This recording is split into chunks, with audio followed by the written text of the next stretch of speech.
Quelques préalables, peut-être. D'abord, je ne parle pas de toutes les pédagogies dites différentes ou alternatives, hein. Je suis loin de les connaître toutes et donc je crois qu'un peu d'humilité ne fait jamais de mal. J'ai surtout travaillé autour des pédagogies dites de projet ou Freinet, ou encore avec une nouvelle école. Alors, Freinet, c'était à Mons, dans une banlieue défavorisée de Lille. Projet, c'est surtout Vitruve. Et puis on suit là une école qui vient de s'ouvrir dans la périphérie de Lille, mais à Lille même, dans un milieu très défavorisé, avec une équipe d'enseignants qui pratiquent des pédagogies qu'ils estiment différentes, sans se revendiquer d'aucune pédagogie particulière ou d'aucun mouvement. J'essaye de prendre appui sur du temps plutôt long et sur des croisements de données avec de l'observation notamment, ce qui manque dans toute une série de recherches. Et je m'appuie en fait sur des recherches qui croisent en fait les didactiques, dont je suis originaire, et les pédagogies. Alors, ma position de base, je ne parle pas de savoir, surtout avec un S majuscule, mais de contenu scolaire. Alors ça mérite quelques explications. Contenu au pluriel, pourquoi? Parce que ça désigne les multiples objets qui s'enseignent, ou qui s'apprennent, ou qui s'évaluent, ou qui sont censés s'enseigner, ou qui sont censés s'apprendre, ou qui sont censés s'évaluer, au sein des relations entre enseignement et apprentissage. Contenu au pluriel insiste donc sur la multiplicité et la diversité des contenus. En effet, je crois que parler de savoir avec un S majuscule produit l'impression d'une unité, voire d'une homogénéité. Or, tel n'est pas le cas. C'est plutôt la pluralité et la diversité qui caractérisent les contenus, qui peuvent être des savoirs, des savoir-faire, des valeurs, des rapports à, des comportements, des exercices, des manières de faire, des éco-gestes, etc. Ça pose de surcroît la question de leur enseignement et de leurs apprentissages, dans la mesure où on enseigne et on n'apprend sans doute pas exactement de la même manière chacune de ces catégories de contenu. Parler de contenu introduit aussi une relation avec des contenants. En effet, ce qu'on appelle contenu ne se présente pas de manière abstraite. C'est toujours inséré au sein de contenants. Par exemple, les organisations disciplinaires, les formulations du maître, celles des manuels scolaires, les relations à d'autres contenus, les types de progression ou les exercices proposés aux élèves. J'ai pris, moi, de mon côté, à plusieurs reprises, l'exemple de l'effectuation d'un exercice classique de grammaire. Ça nécessite de mettre en œuvre des savoirs scolaires, par exemple une règle, mais aussi des savoir-faire, lire la consigne, effectuer la tâche demandée, appliquer la règle dans tel contexte, des manières d'apprendre, répéter des exercices, des comportements et des attitudes, obéissance, respect des consignes du maître, sérieux dans l'effectuation, et encore un certain type de relation au langage qu'on souhaite plutôt distancié et réflexif, voire des valeurs, si on considère le sens moral des phrases ou des textes proposés. Ceux qui ont travaillé sur des manuels un peu plus anciens se rappellent tout ce qui concerne la modestie et le sens de l'économie des femmes au foyer, etc. Et ceux qui travaillent sur différents pays voient bien à quel point on a très souvent cette gangue idéologique. Ça signifie aussi complémentairement que les contenus sont toujours en relation avec des usages et des visées. C'est-à-dire que ça n'a rien à voir avec une quelconque abstraction. Toujours sur les contenus scolaires, j'emploie cette expression pour insister sur des traits de l'espace social, en l'occurrence l'espace scolaire, où ils sont mis en œuvre. Et notamment l'adaptation, les contenus sont adaptés ou construits ad hoc, et ils sont valorisés. Là, on pose que les contenus proposés sont des contenus qui sont vraiment bien et vraiment intéressants, ce qui explique que le gamin qui dit par exemple que Proust l'ennuie, il n'est pas forcément très très bien vu. Et donc, insistant aussi sur des traits de l'espace social, ça veut dire que, voilà, ils sont liés à des disciplines, ils sont plus ou moins prescrits, ils ont une durée de vie plus ou moins longue, alors durée de vie au sein des programmes, mais aussi au sein des progressions de classe. Hein.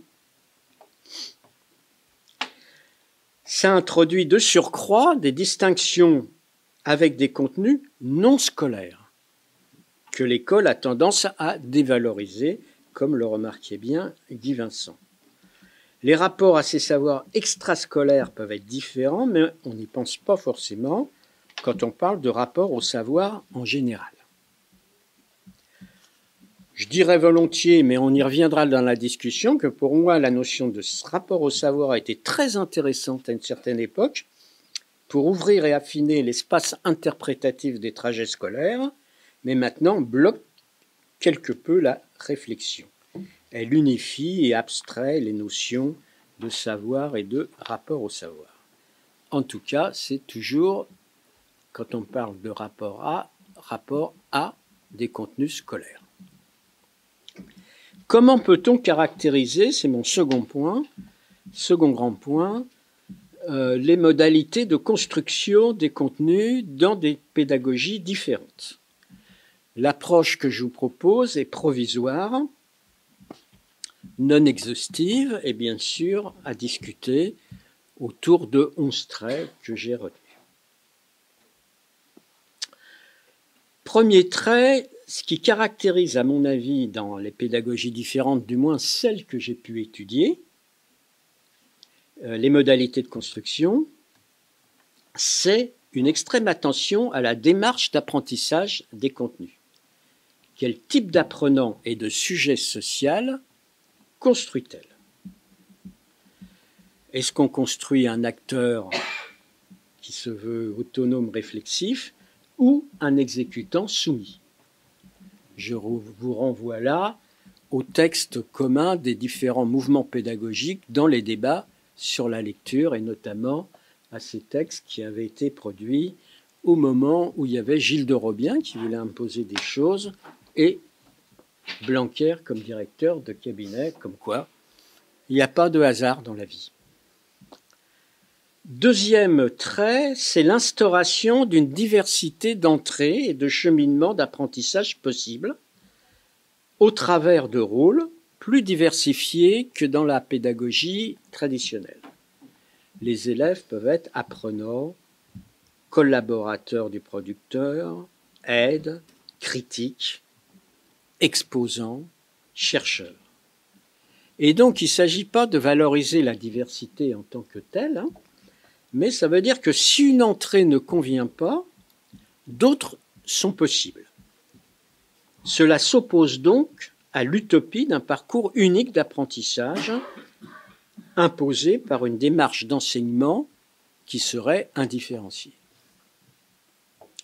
Troisième trait, c'est l'accent porté sur une élaboration progressive par les apprenants. Cette élaboration peut prendre des modalités pédagogiques différentes. Le tâtonnement de nos amis frénétistes, la démarche spiralaire, et il y a bien d'autres formes encore. Ça porte en tout cas l'accent sur les apprentissages comme cheminement nécessitant du temps, et là encore, leur construction par l'apprenant lui-même. Ce qui ne suit pas la progression illusoire des instructions officielles, le maître enseigne, donc les élèves apprennent. Ou alors, des tenants de la pédagogie explicite, j'explicite, donc les élèves comprennent. Je crois que n'importe quel prof qui a enseigné un petit peu sait que les choses sont infiniment plus complexes. Quatrième trait, la prise en compte du déjà là des élèves. Leur culture, leur représentation, leurs valeurs, leurs connaissances, leurs pratiques, etc. Ça repose sur l'idée qu'on apprend en articulant ce qui est proposé à ce qui constitue déjà le sujet ou la communauté de sujets, et qu'on complique plus qu'on ne facilite les apprentissages à ignorer, à nier ou à dénigrer cela. J'ai déjà écrit à plusieurs reprises qu'il me semble stratégiquement qu'on est plus efficace en construisant des passerelles plutôt qu'en creusant des fossés. Cinquième trait, la mise en place de modalités de travail en commun, de pratiques collaboratives.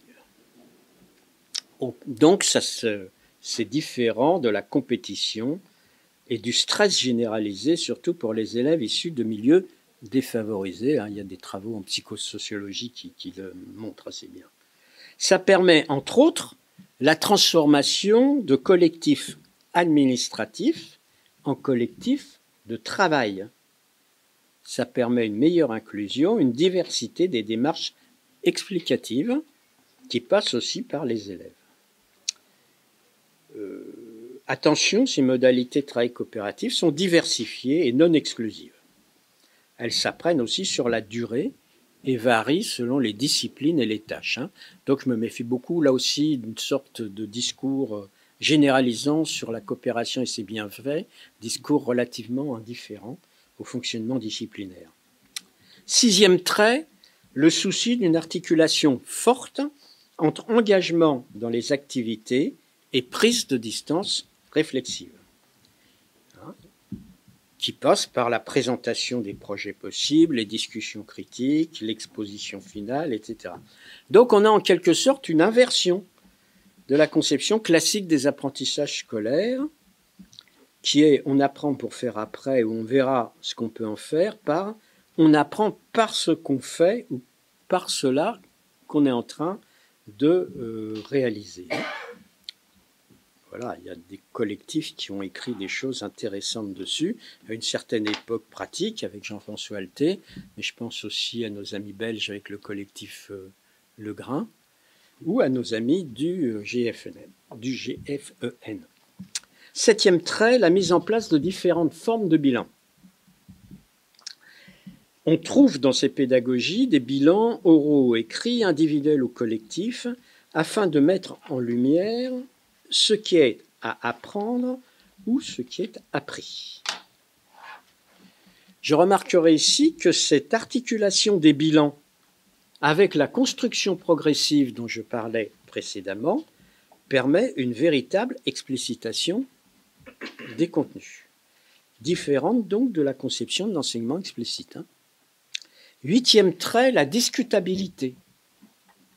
C'est-à-dire que les contenus sont considérés comme discutables par les enseignants, qui ne se satisfont pas forcément des injonctions des ministres, des pouvoirs politiques, et par les élèves, pour que l'enseignement ne se confonde pas avec de l'imposition ou de l'endoctrinement.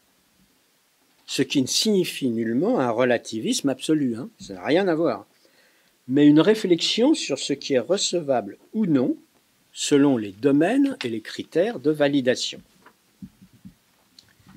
Neuvième trait, le souci du sens des apprentissages et de la fonctionnalisation des contenus. Voilà, avec un accent porté sur la fonctionnalisation ici et maintenant, en articulation avec les centres d'intérêt, les besoins et les questions des élèves. Ce qui veut dire que la notion de désintérêt m'a toujours laissé perplexe. Là, je suis assez en désaccord avec un certain nombre de courants sociologiques. Je n'ai jamais rencontré ça dans les entretiens que j'ai pu mener. Dixième trait, le souci de la compréhension, c'est-à-dire que comprendre est associé à apprendre, ce qui n'est pas forcément le cas dans les pédagogies au fonctionnement les plus classiques. Moi, j'ai une étudiante qui a fait une très très belle thèse sur la compréhension en situation scolaire, c'est Oriana Ordonez, qui montrent bien que dans nombre de cas, les gamins apprennent sans comprendre. Et même qu'ils peuvent faire des choses en pédagogie classique sans comprendre, et qu'ils peuvent même avoir des notes correctes sans comprendre quoi que ce soit, et cela dans les différentes disciplines, ce qui est quand même extraordinaire. Et puis, 11e et dernier trait que j'évoquerai ici, le souci du plaisir au sein de l'espace des apprentissages, c'est-à-dire un souci du climat.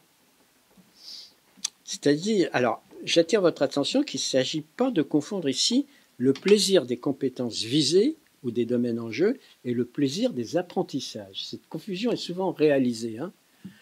En fait, à la limite, que les gamins n'aiment pas lire ou n'aiment pas l'histoire, je dirais que c'est leur problème dans la vie, même si je peux le regretter. En revanche, ce qui est fondamental, c'est que dans mon espace d'enseignement-apprentissage, il y ait du plaisir pour eux. C'est-à-dire que l'école est considérée comme un lieu potentiel de plaisir, plus que de contrainte ou de répression. Donc, il y a une grande attention au bien-être des élèves, des profs, des intervenants, du personnel de service, etc. Toutes les enquêtes que j'ai menées ont montré que c'est dans ce genre d'école, on en discutait, je crois, avec Olivier, que les enseignants s'en sortent le mieux du point de vue du plaisir d'enseigner, alors que toutes les autres enquêtes montrent à quel point on est dans un climat de désespérance pour les autres enseignants. J'aborde mon troisième et dernier point, donc je suis dans les temps. 3 minutes. 3 minutes. Ça tombe bien, il y a 3 points. Donc, les rapports au contenu visé. Il me semble que les pédagogies différentes visent surtout des rapports que j'appellerais appropriatifs, évolutifs et éveillés. Rapport appropriatif, qu'est-ce que je veux dire par là? Ça renvoie à ce que les élèves peuvent en faire dans leur vie scolaire ou extrascolaire, présente ou future. Ça, c'est un point commun, quel que soit l'origine et le parcours des élèves. Donc, il y a un lien avec sens et fonctionnalisation des contenus. Ce qui veut dire, donc, je répète, que le rapport n'est pas désintéressé. Les rapports sont toujours intéressés. Rapport appropriatif, ça veut dire durable, vivant. Anne-Marie Jouvenet, dans le bouquin qu'on avait fait sur l'école Freinet de Mons, insistait là-dessus, sur le fait que pour les gamins de cette école-là, les disciplines étaient quelque chose de vivant. Quand on leur demandait ce qu'ils avaient étudié à l'école, ils ne faisaient pas une liste, comme dans les autres écoles, mais ils disaient, tiens, j'ai travaillé là-dessus et ça m'a intéressé. Ou ça m'a moins intéressé, etc. Et ce rapport appropriatif s'oppose à un rapport régurgitatif, à mon avis. C'est-à-dire qui sert essentiellement dans les examens, à une conception bancaire, comme dirait Paulo Freire, à une rentabilité scolaire, souvent de courte durée. Deuxième type de rapport, un rapport éveillé, c'est-à-dire où le sujet est en éveil critique. C'est-à-dire que selon moi, ça s'oppose à un rapport soumis, sans distance critique, sans méfiance. Il n'y a pas de discutabilité possible, donc voilà, on prend, et puis voilà. Troisième type de rapport, c'est un rapport évolutif, c'est-à-dire qu'on souhaite souple, modifiable, à la différence de rapports figés qu'on va trouver dans d'autres cadres scolaires où, une fois qu'on n'aime pas, on n'aime pas pour la durée de sa scolarité. Voilà, je vous remercie de votre attention.